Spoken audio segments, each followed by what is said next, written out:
1000 பேருக்கு விருந்து கொடுத்த யூடியூபர். நாகூர் நோக்கி பறந்து சென்ற திண்டுக்கல் ஆட்டுக்கறி பிரியாணி.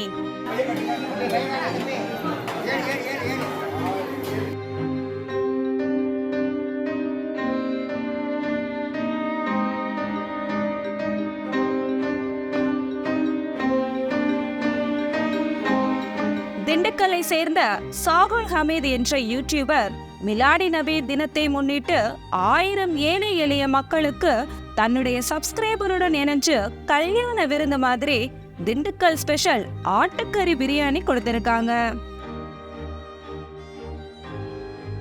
இந்த நிகழ்வு நாகூர் தர்காவுல நடந்திருக்குது. அந்த இடத்துல ஒரு யூடியூபரால இப்படி ஒரு நிகழ்ச்சி நடக்கிறது இதுவே முதல் முறைன்னு சொல்லப்படுது. இஸ்லாமிக் தமிழன் யூடியூப் சேனல் அவங்க வழங்கின உணவு மிகவும் சிறப்பாக இருந்தது. சாப்பாடு நல்லா இருந்துச்சுங்க. அல்ஹம்துலில்லாஹ். பசிச்ச வயிறுக்கு உணவளிக்கணும்னு எல்லா மார்க்கமும் சொல்லுதுங்க. அதே வேளையில அந்த பசிச்ச வயிறு 1 2 1000 பேருக்கு பிரியாணியவே உணவா கொடுத்த திண்டுக்கல் யூடியூபர் சாகுல் அவர்களுக்கு நம்முடைய சார்புல வாழ்த்துக்களை தெரிவிச்சுக்கலாம். இதே மாதிரி எல்லா யூடியூபர்ஸும் பல நல்ல விஷயங்களை செய்யணும்னு பலரும் ஆசைப்படுறாங்க.